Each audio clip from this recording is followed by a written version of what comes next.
Hello, welcome back to Being Black with Camille Smith, and today we are welcoming Montay.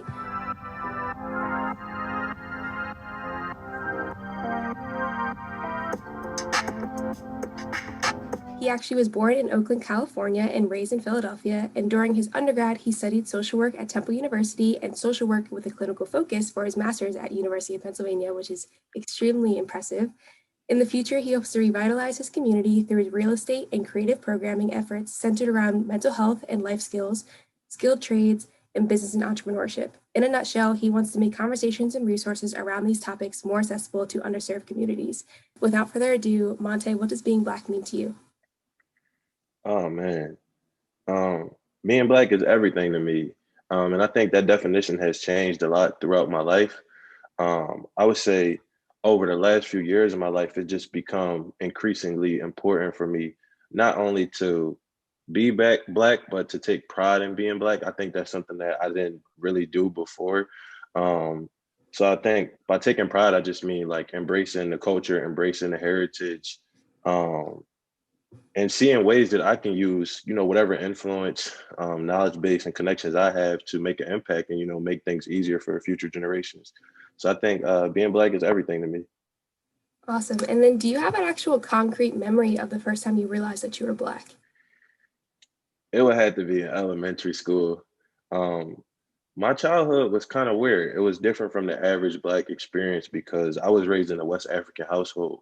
My grandmother is a African immigrant from Monrovia, Liberia, and she raised me. So I felt like growing up, it was always this interesting dynamic between being like an American-born black person and then being a black person from Africa.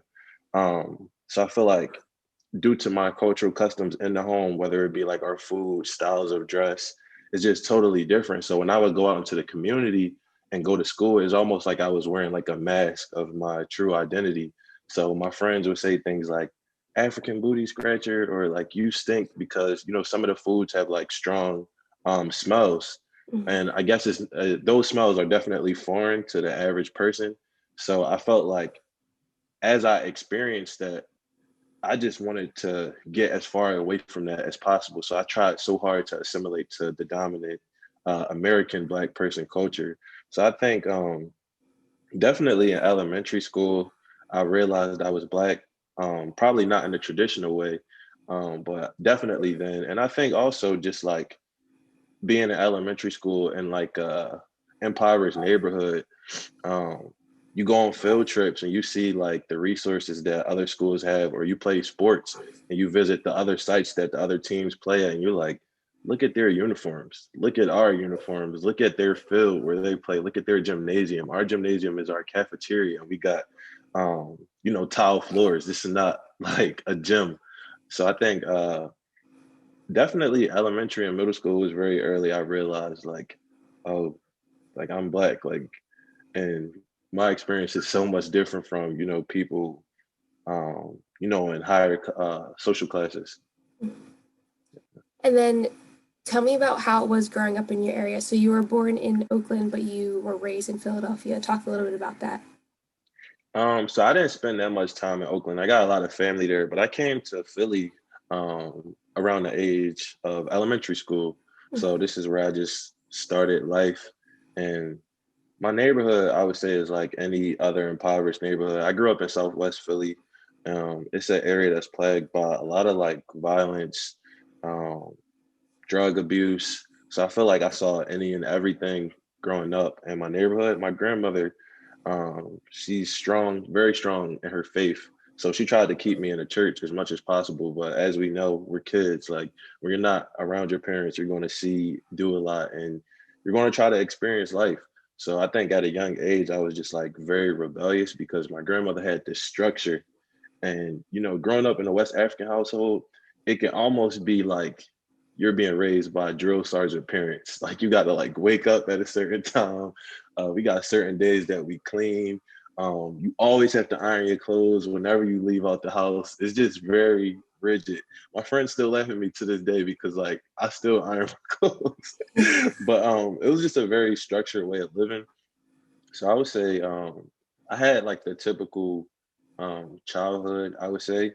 a lot of what I thought was normal, I guess at the time, I think that definitely like shaped my perspective as I went off to college. And I think that's where like a lot of my unlearning started happening, because growing up in poverty, there are a lot of things that you experience and you think like kids around the whole world experience these things.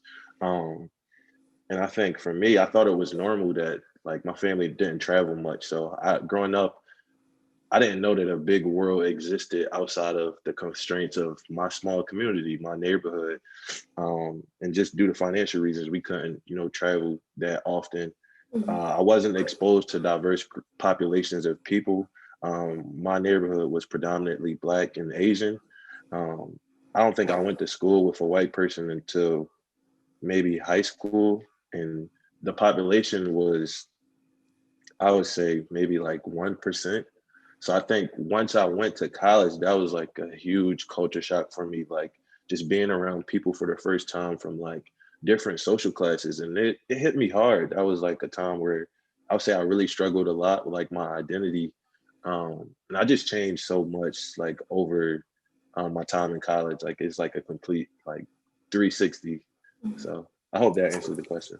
Yeah, no, it did. So then talk a little bit about your experience at Temple and then University of Pennsylvania. So you grew up in a predominantly Black area, but that was kind of the first or second times that you were exposed to diverse populations and exposed to white people. Um, Yeah. how did your mentality change? How did you change as a person? So I'll say I didn't actually start at Temple University. I went to a school called Millersville before that, Mhm. and that's in Lancaster, PA. This was the first time I saw like Amish people in like farmland, and like I'm an inner city kid, so I was like, "What is going on?" Like everywhere I was, like it smelled like you could just smell the farms close by. You see people riding buggies right next to you on the street. And I would just say, I just had a hard time up there. Like I was very homesick. My family would come up and see me like once a month, or it was just very often. And I would say like I latched on to people from Philly because it felt safe for me, and I didn't really, I guess, embrace like the atmosphere that was created up there because it was just like so foreign to me. So I pretty much stayed with all the Black people, um, but I was only there for a short amount of time because it was so hard for me there. So I think going to Temple, this is like where I really thrived. I'm not sure if you know, but they call Temple HBTU Mhm. because we have like a very strong Black culture there. And it definitely gives off HBCU vibes. So this was the first time where I saw Black people who were like very successful, like I saw entrepreneurs, I saw engineers, I saw scientists, I saw anything you name it, and I just was like, I was super inspired just being there, and I feel like a lot of those connections will follow me throughout a lifetime. But this was definitely the first time where I saw Black people that weren't, from the same communities as me, and I grew up with the impression that all Black people grew up in working class families. We all had like traumatic upbringings, just because that's really all I saw. And when I went to Temple, I also just college in general, that was the first time where I had conversations with other Black people. And I would be like, oh, like this isn't normal to you. Like you didn't grow up seeing, people get shot, or like all your friends, getting locked up and going to jail, or, Mhm. everybody around you wanting to grow up and like be an athlete, rapper, or like a drug dealer. Like you actually had like options. So I would say it definitely opened my mind. And I think at Temple, that was the first time where I felt just inclined to like step into my greatness. So I just started to get very involved with the local community, um, whether that be like hosting like food drives, um, neighborhood cleanups. I was in student government at Temple, so I would host like a lot of like town hall meetings and community panels, just trying to like make the community better because that's like what I'm super passionate about. Being from Philly, I did a lot of work with like the local North Philadelphia schools. I was the director of local and community affairs, and like education is like super important to me. So just spending a lot of time with like the local high schools in the area, like Grads, Strawberry Mansion, and being able to like use my perspective growing up in Philly to like give back and like help the next generation. I would say that was something that like I'll always cherish because I feel like Temple really cultivated me into who I am today. So I think just being in that atmosphere with like such a diverse population, but like just so many like powerful Black people, Black students, I would say like it just was really inspiring, just to learn from people, pick their brains, and like I said, just be open minded to the different experiences, different experiences of Black people, that I didn't know were possible. And then, do you have any advice for your younger self? I think about this all the time. My answer is always different, but I think today I would tell myself to just um, step out into my greatness and not worry so much about like what people would think or failure. I think a lot of times growing up, um, I was looking for like the approval from other people to do things that I really wanted to do, things that were like close to my heart, things that were very important to me. I've been writing poetry since I was like, I'll say in middle school. That was like a great outlet for me to process some of the things that I would like witness in my community, some things that I would experience in my home. Um, it was just like a great way for me to like process life. And that was something I hid for like many years. It's something a lot of people don't even know about me still to this day. But I would always show my friends and they would be like, yo, this is like amazing work. And like more people need to see it. And I would always think like, man, they just saying that because it's my friends.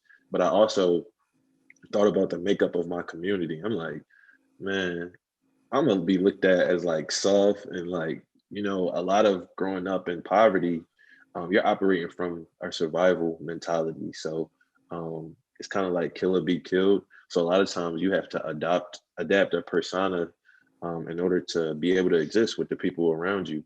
So Mhm. I had like a lot of my talents. So I love writing. I love just creating. I love art. I always had like a fascination with words, and just like reading. So I would read a lot of books and just like take note of every word that I didn't know. And I would just research it and try to learn it. And I ain't know many people that like did things like that. So I would say just like owning my like weird or like different and just not being afraid to like let that out onto the world, because I feel like I made it to pen up into the like at this point in my life.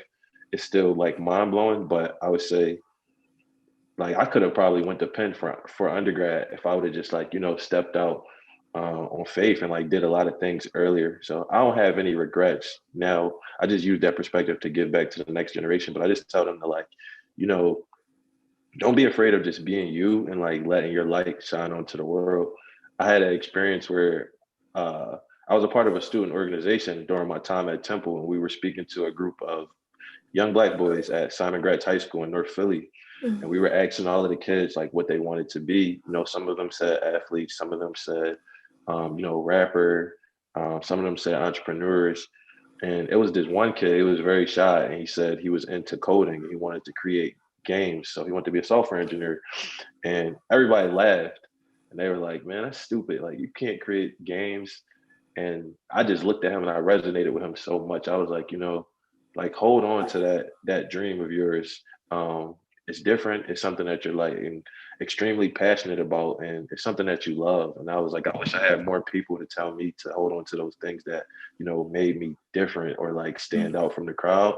And I don't think he was expecting to hear that. And I could see like we just had a moment where it was like, like I see you, and yeah, I think that's just what life is about. Just being able to like step out on like the things that you love and just be free and not really care about like what people think about you. Mhm. Just as like a sidebar, well, my grandmother is like one of my favorite people. And growing up, whenever I would read stuff and I didn't know a word, I would always ask her what the word like meant, and she'd Hmm. be like, "No, like go look it up in the dictionary." So like I would Yeah. say, I still do that. If like someone's saying something to me, either like I feel very comfortable being like, "What does that mean?" Like pause. And like a lot of my friends would kind of not make fun of me, would be like, why don't you just look it up later? I'm like, but I don't understand what you're saying now. So like you need to explain, Right. I need to look it up. So I'm very similar in that aspect. Um, but thank you. So today's going to be a very interesting conversation that I'm excited about. We are going to be talking about being Black, navigating family dynamics. Um, and I think I've been very blessed because my family, just in general, like it's kind of like what you mentioned before. Like when you're in a certain environment, you kind of assume that everyone else has the same thing. Not until when you actually talk to people that you realize like, oh, like that's not the case, you know? So I want to start by asking you, what does family mean to you? And I know that's a pretty general question, but like, what are like common themes that you think of that should be what family means? Man, I think just being in the social work field, one thing I learned is that there's many different types of families. And just from my experience growing up, I think family was something that I didn't like honor and accept enough. I always thought that family meant having like a mom, a dad, and having like a traditional nuclear family. And anything Mhm, outside of that was like, it's not a real, family. And I mhm, think having that like limited perspective, a lot of times growing up, I think I was like very ungrateful and like very unappreciative of the efforts that my grandmother and like my aunts and the people that were raising me were, contributing to my life. But mhm, I think as I got older, I just learned that, family is just a set of people that care about each other, care a set of people that, love you unconditionally. So no matter like what you do, the dumbest mistakes you make, whenever the world, smacks you down and like spits on you, kick you, those are the people that you can rely on, to just, pick you up, dust you off, bring you to home. And I think a lot of uh, what family means to me now is like that place home, like having that like healthy home base. Because I think a lot of times when I was in college, um, you're around so many different people.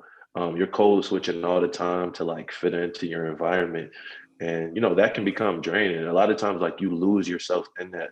And I will find it that sometimes I would just go home for a weekend and just like be around my family, my mhm, friends, and you forget that feeling, and it's like, man, these are the people that like know me best. Like I can act out of character. I can like do the dumbest thing ever, but they know me. So it's just like, oh, like that's the Montay. That's Montay. Like it's nothing. Whereas though, like when you're around people that you don't know, you're constantly on edge. A lot of anxiety comes with like code switching, and it can just like wear you out and really like dampen your experience. I think a lot of what family means to me is just like having that unconditional love and creating a healthy home environment, whatever that looks like to you. That's a lot of untraditional families in mhm. 2021, and I love that about our generation. So I would say that's what family means to me. Yeah, and I think the unconditional love, when I was thinking about this in this conversation in general, was really what I kept coming back to. Unconditional love and consideration, because I was very blessed to have my dad and my mom growing up and having good relationships with both of them, because having two parents that aren't considerate of you and don't necessarily love you, or you don't have like a really good relationship with, isn't as positive. So I had both of them and I have good relationships with them growing up and now. Um, but I do think that like it genuinely has to do with loving and caring about people. It doesn't have Yeah. to be um it doesn't have to be like that nuclear, family dynamic that people normally think about, because even when I went off to Villanova, that was really my first time ever leaving home, and I created a family for myself there too. Exactly. Really like I didn't think of it as family because like we have like family and friends, but Right. like my best friend Maciel, like that was very much like my family at Villanova. Like I could depend on her for anything. If I called her, I literally remember calling her freshman year. I was distraught, so emotional, crying, and like I'm not normally like that, especially like to the external world. And this girl left class. Like she just left class and like found me on campus and just held me. Like that's the type of things that like I think can be characteristic to family. So if you feel comfortable, what was your family dynamic growing up and how do you think that kind of shaped how you view things? I would say definitely, like I said earlier, just having like the two different cultures under one household. So I felt like it was always like this just Mhm, tug and pull relationship because my grandmother, not only is it like a cultural divide, it's also like a generational gap in age. So mhm, she has like a way that she might do things, and you know, her children, that's like a generation in itself. So it's like a two generation gap. So I feel like she never tried to um appeal to my generation or like understand like the way that my generation does things. So it was very much like traditional, like 80s, 90s, like parenting. So it was Mhm. very like, do as I say, is no talking back. You go to school, you do your homework, you do this. You come back home at a certain time. It was just like very rigid and structured. And then I think my grandmother was also a military brat. So her dad was like a sergeant in the military back home in Liberia. So like I said, it just was like very structured. The punishments were different. Uh, I would say it just was very rigid, I would say.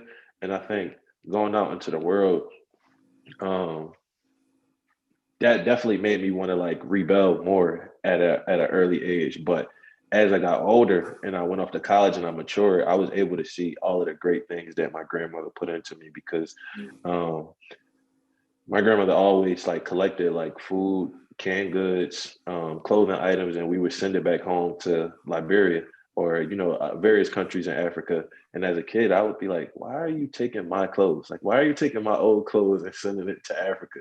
And my grandmother would be like, "Be quiet. Like, you get new clothes all the time. Some people are like, less fortunate, or they could like really benefit from this."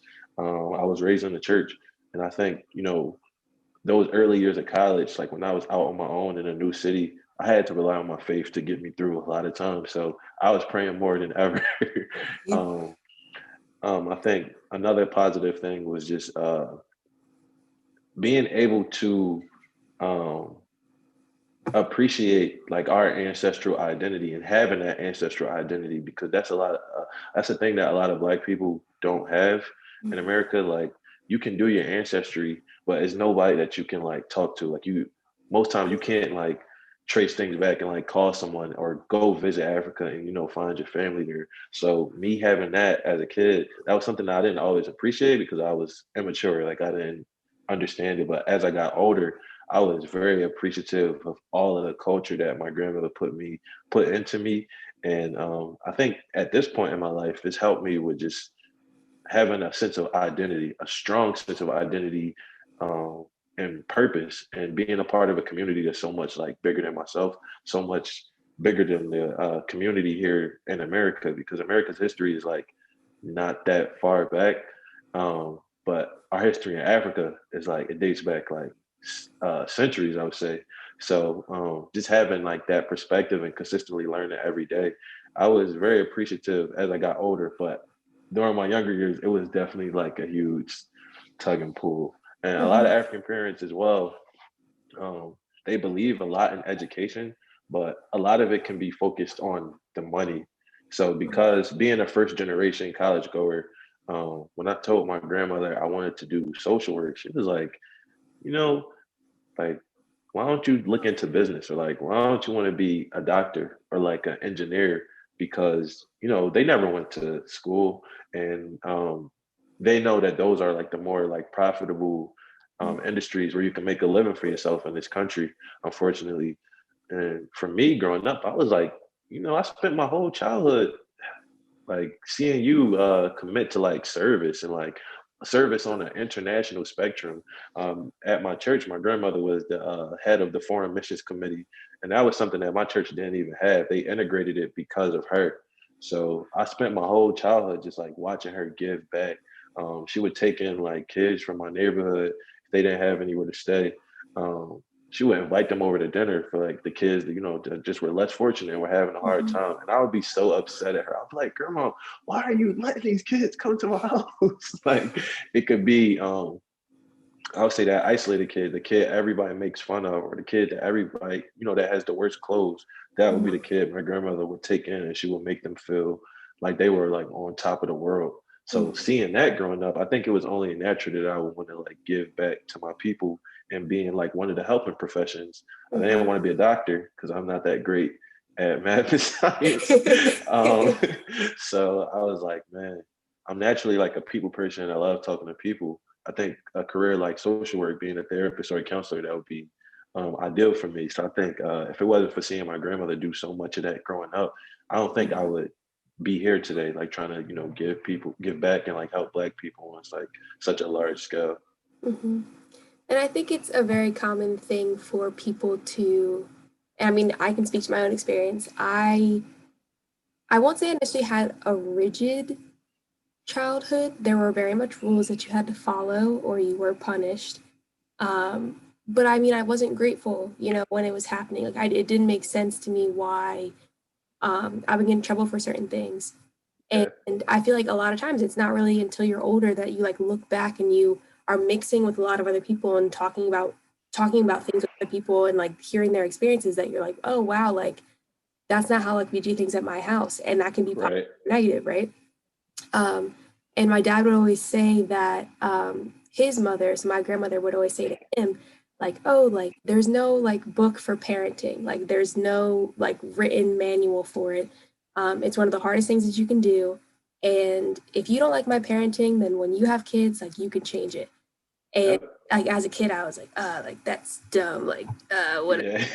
Um, but like even when you go to college, like you realize like okay, like I didn't like getting punished, but like some of the things that people do out in public, like I just would never do. Like that just doesn't make sense Right. to me. Or like the values that, you can be taught by your parents or guardians. There's a method to it. And again, I think it's beautiful because there's no rule book to it. It is very different and it can affect people positively and negatively. Right. When you do grow up and you eventually do have kids, if you decide to, like you again can change. And I think now that I'm like kind of in this like weird, I'll say transformative space in my life. Like I graduated college in May, Hmm. my first job, I'm getting an apartment soon, things like that. Like I'm actually thinking about it, and it's funny because even though I won't say hate because that's a strong word, but even a lot of the stuff that like my parents did with me growing up, like I genuinely thank them for doing that now. Yeah. Oh, if I had kids, like I probably would do X, Y, and Z. I would change a few things. Like I'd want to have more like open dialogue about certain things if they got in trouble Yeah. at school or stuff like Yeah. that. But like, things, it's like, yeah, okay, I didn't like that as a kid, but like in the long haul, it was a positive thing. Yeah. I Um, think that's the no, I was just gonna say I think that's the beauty of it, like getting older and having the maturity to be able to discern like, some of the things that affected you positively and some of the mhm, things that may have been a bit more negative that you would like to discontinue. mhm, But I think just that maturity, I think that's like one of the huge factors. And I think the value base, like you said, like that is something that when, like you said, when you start going around other people, you get to see like, oh, okay, like this is how you grew up, and this is how I grew up. I wouldn't necessarily do that, but it doesn't make you like a good or a bad person. It's just mhm, different. And I think one of the things that I appreciate as well is like my grandmother's value for cleanliness. We used to wake up on Saturday mornings and clean at like mhm. 7, 8 in the morning. As soon as the sun come up, my grandma come in the room, taking the cover off you, go back in the car, go polish the wood in the house, um, use the dust feather. And I think now as an adult, especially as a man, I'm one of the cleanliest people my friends know. Like when people come to my apartment, they like, why are you so clean? Like they like, do it always look like this? Or like, did you do this because you knew I was coming over? I'm like, no, I'm like a neat freak. But I think you definitely get to appreciate a lot of those things later on in life. Mhm.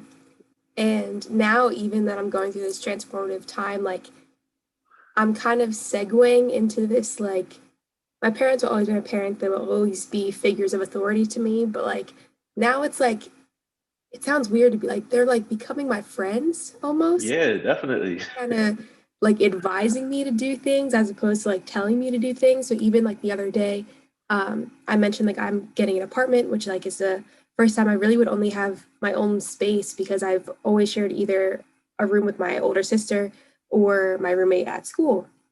So this is the first time I'm gonna have my own room and have my own apartment as well. Right.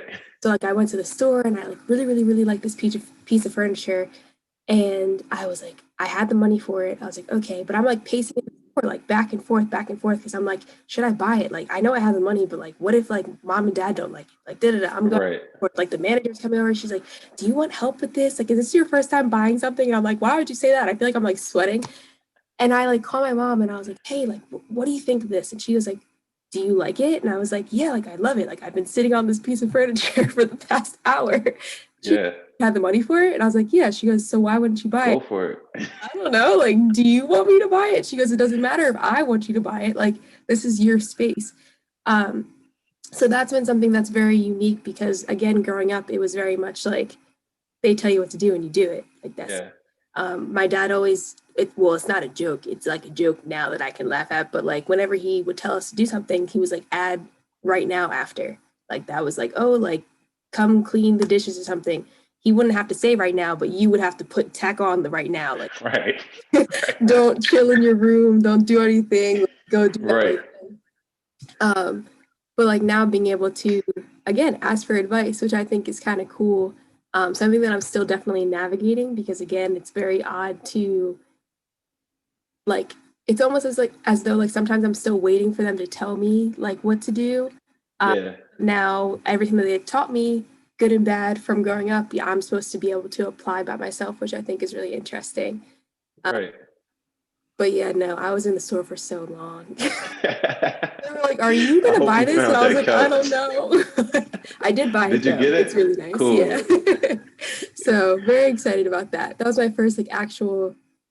Well, I always say it's my big like or first big like big girl purchase, but like I bought my car. But this is like it's just like a little bit different. It's different. Yeah.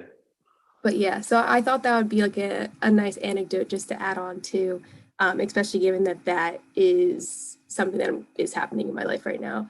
But Right. what do you think are some things that you want to continue if you decide to have kids, and what are things that you don't want to continue if you decide to have kids? I think the biggest thing that I would like to continue is having that sense of cultural identity. I think that's like the biggest thing.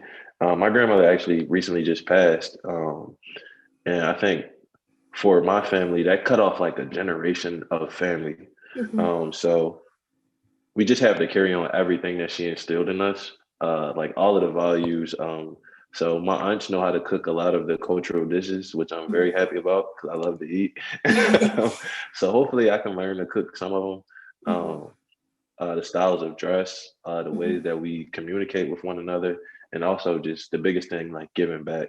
Also, my family talks a lot about visiting Africa sometime soon. We were going to do like a family trip, which would be a lot of our first time for the ones that were born here and never went back. Doing a family trip back to Monrovia, and seeing how my grandmother grew up, and having that appreciation for her making the effort that she did to bring over so many of our family members here. So I think that is something I definitely am going to keep. Hmm. Uh, I think there's a lot that I'm going to discontinue. Just being a millennial and being a social worker, I feel like being a social work has definitely like opened my mind to like so many possibilities and new ways to looking at things.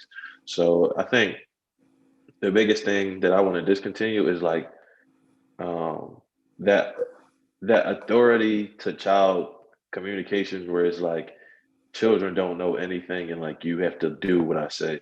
Hmm. Because I just see how that can affect like your self-esteem, like your self-confidence, like your self-identity.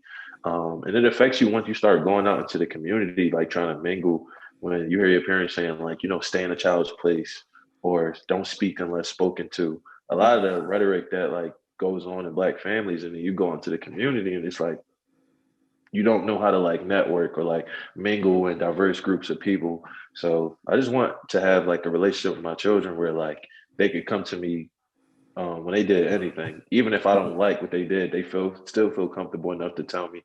I know teenagers, children of all ages, they're not going to tell you everything, but I think just having that line of communication open for them to be individuals and say this is my life, these are the decisions I want to make, and me being able to fully support them. Because I feel like it was a lot of things that I wanted to take up and like try for the first time, but my grandmother being my grandmother, like I said, it's a huge generation gap. She like kids back in my day didn't do this growing up. So like, why are you trying to do this? And it was immediately like shut down. So Hmm. that's something that I don't want to do. And I know that it was all out of love, but it's just I just want to discontinue that. I think the value for education is something I definitely want to keep. My grandmother would make us do things like we had these placemats on the table when we eat, and they would have like the 50 states on them. She would make us like memorize the 50 states. She would make us memorize Bible verses, just like a lot of stuff. And I think also the value of faith and spirituality. My grandmother was like a prayer warrior, like so when I was going through like a lot of tough times in my life, no matter how our relationship was, I would always just go sit in her room and just ask her to pray. So I think for me, I'm like very much a spiritual being now, and that's something that I would like to pass down.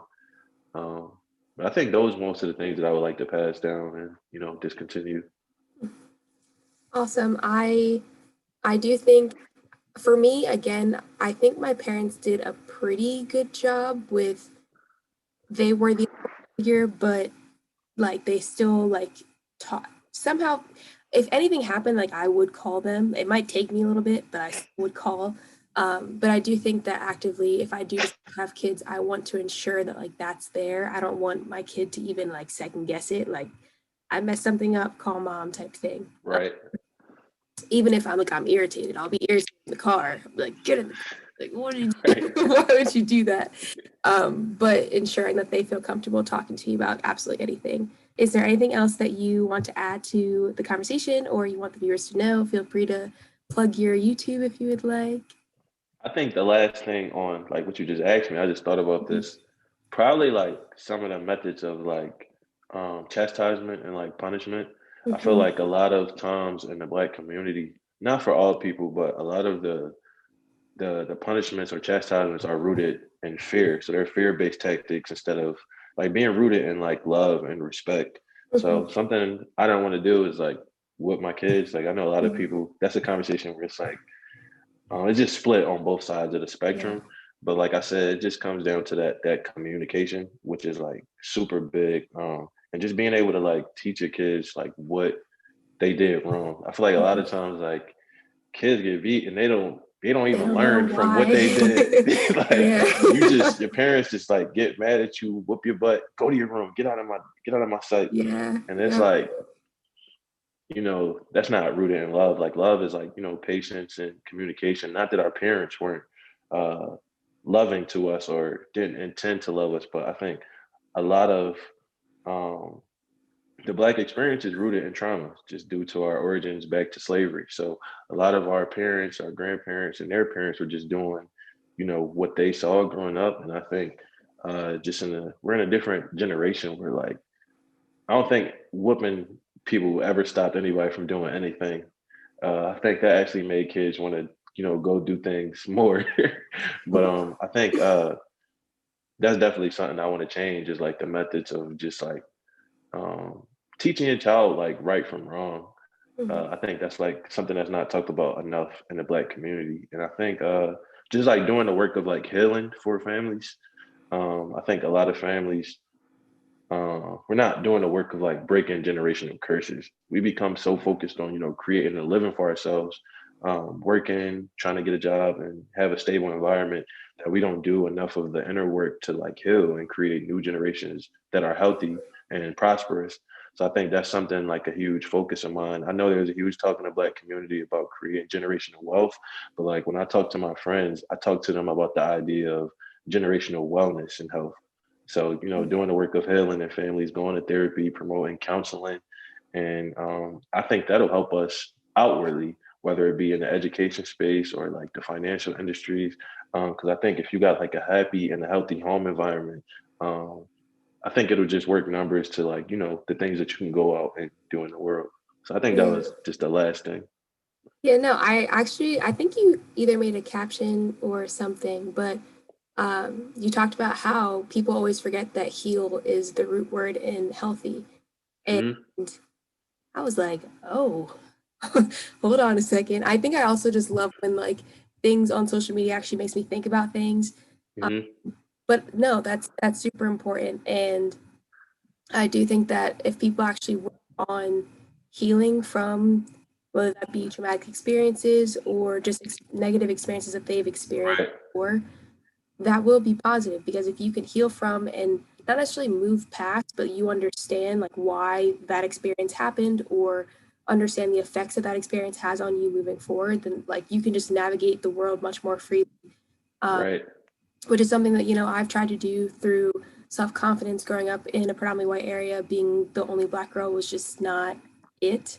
um, and I had to unlearn that like my skin was too dark and it wasn't pretty and my hair was too big and frizzy or whatever the case may be.